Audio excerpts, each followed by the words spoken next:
What's up YouTube, Mishito MMA here. We've gotten to the end of the year, which means there's not a lot of UFC content going on. There are no events or fights coming up for at least a couple of weeks.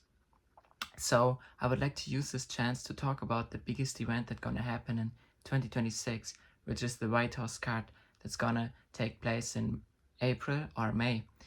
And I was thinking, how could the UFC create the best card for the White House that would be a card that would go into the history of the UFC as the best one ever?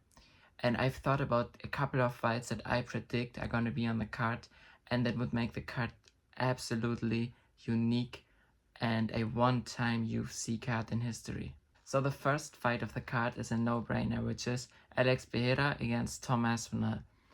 This is a good main card fight for many reasons, but first of all, the most important, Alex Pereira can become the GOAT of the sport if he wins against Tom Aspinall. He can do something that no one has ever done before, which is to win 3 UFC belts.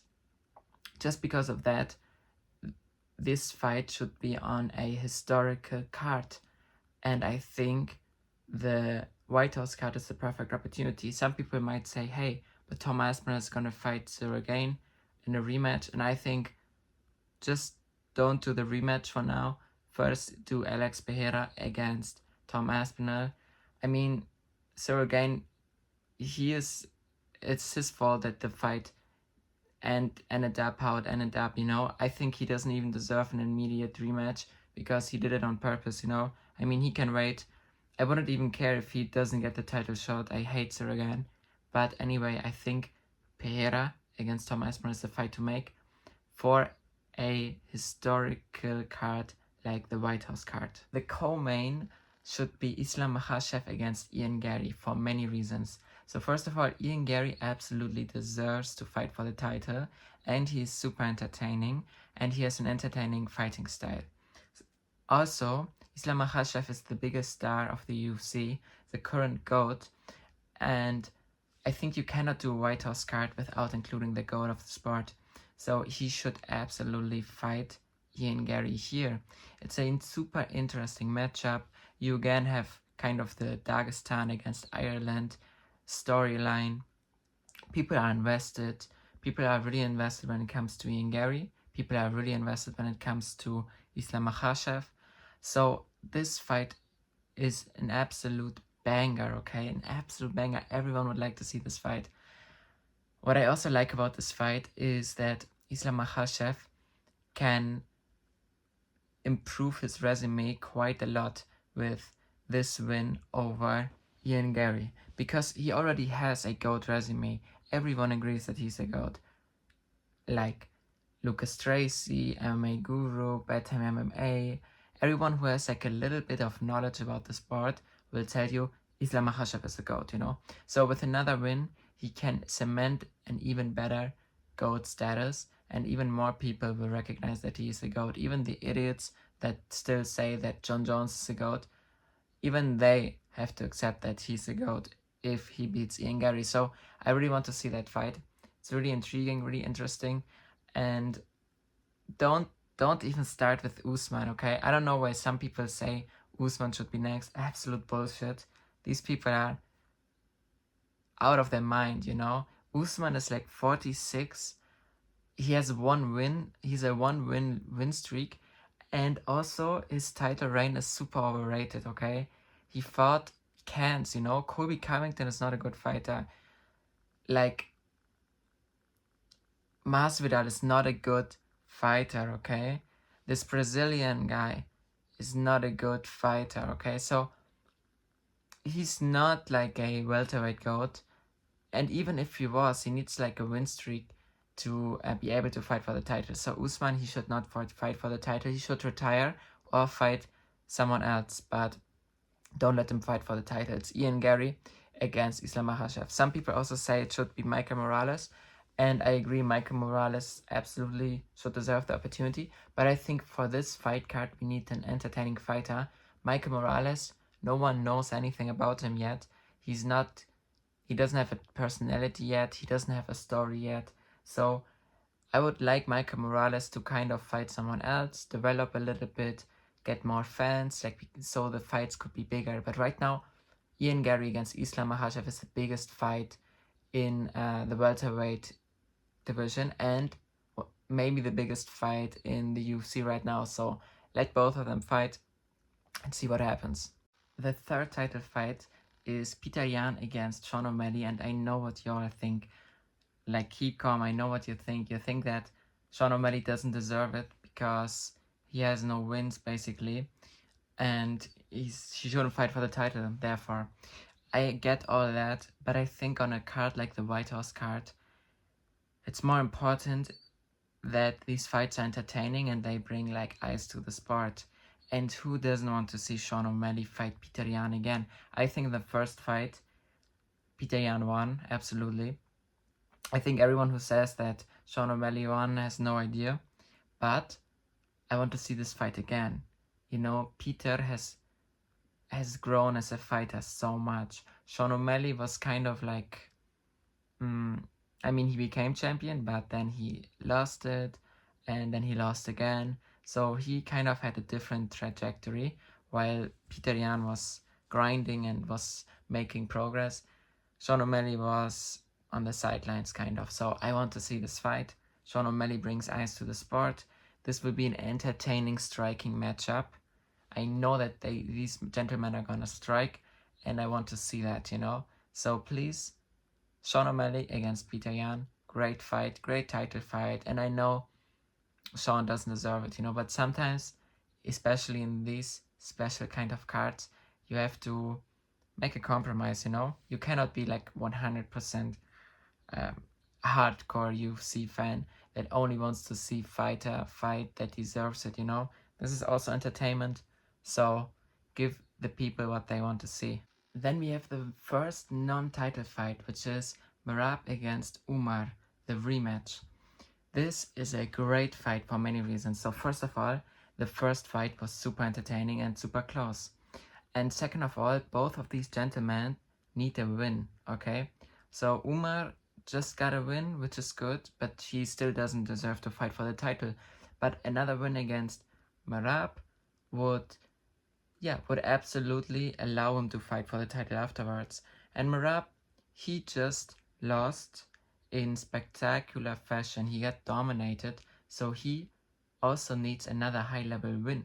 And I think these two gentlemen are the most skilled in the bantamweight division right now, aside from Petr. So why don't we let the two best in the division fight each other to see who can fight for the title next, okay? And on top of all that, the fight will be super entertaining because the first one was super entertaining. And there's also a storyline because Merab and Umar, they don't really like each other. They kind of have animosity. I think Umar is really keen to get revenge for this loss, to get this loss back, to make Khabib, to make Islam Makhachev, to make them proud. So I think he's training really hard for a fight with Merab. So let both of these gentlemen fight. It would be a great fight. And even Merab is kind of an American, not really, he's Georgian, but he also represents America. So this fight could be on the White House card, and I think it should. And I hope they're gonna make this fight.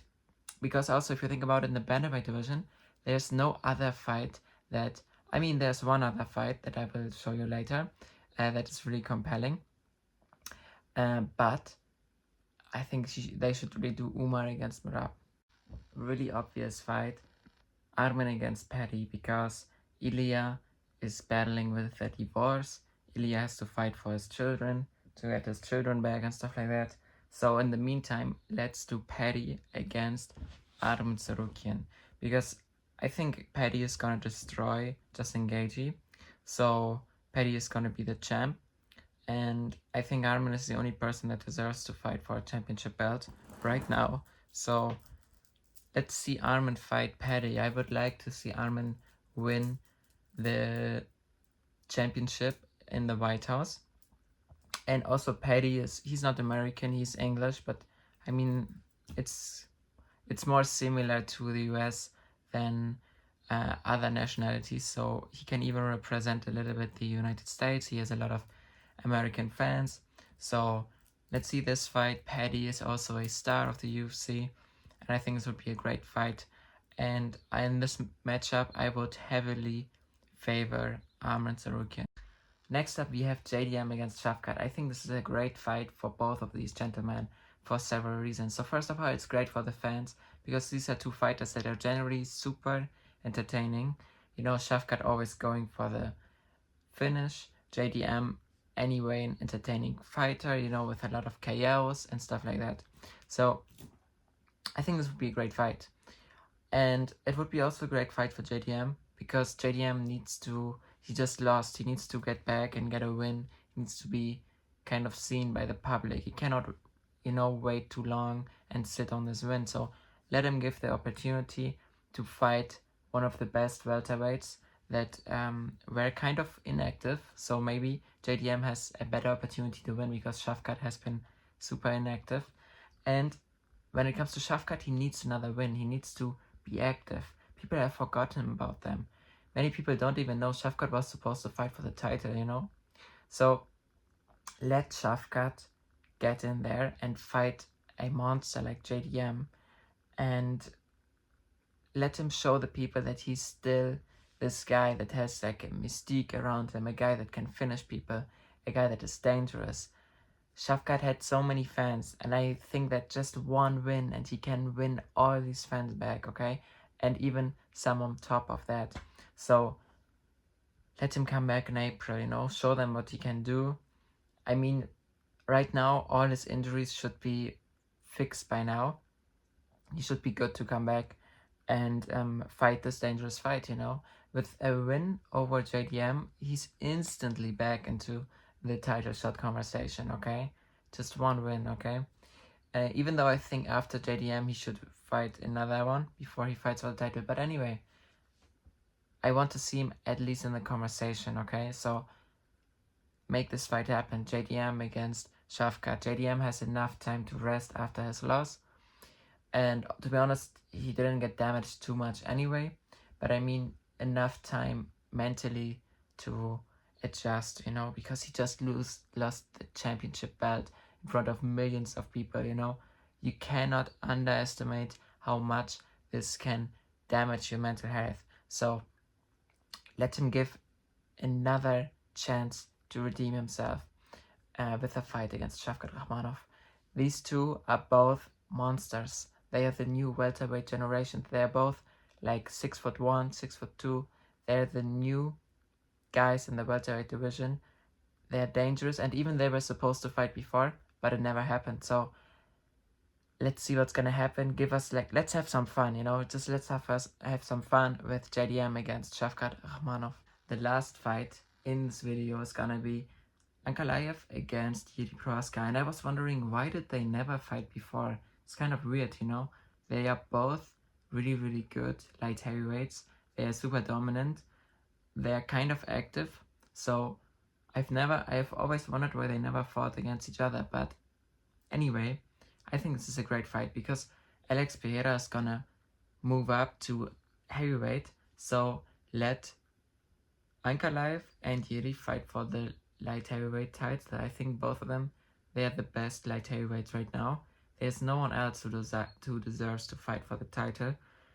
In this matchup, I would actually favor Jiri Prochazka, and I want to see it, you know, because with Ankalaev you have a good striker. He has like really, really good technique. He has a really high fight IQ, and with Jiri you have the chaos, you know, absolute chaos. And I want to see this play out. And I want to see who's going to be the next light heavyweight champion. And here again, you have Jiri Prochazka. He brings a lot of eyes to the sport. He's one of the biggest stars in the UFC. A lot of people don't realize, but Jiri has a really, really big and strong fan base because every time he fights, he's entertaining. You cannot even name one boring Jiri Prochazka fight. So put him on this card, you know. He has a lot of time to train. He has a lot of time to rest. He can fight in April. He will be ready. Let them fight. Let them, decide who's gonna be the light heavyweight champion of 2026. I'm really excited, and I'm really hoping that Jiri is gonna win. But I hope they put him on this card. They give him the opportunity to show the US that he's one of the best and one of the, if not the most entertaining fighter of the UFC.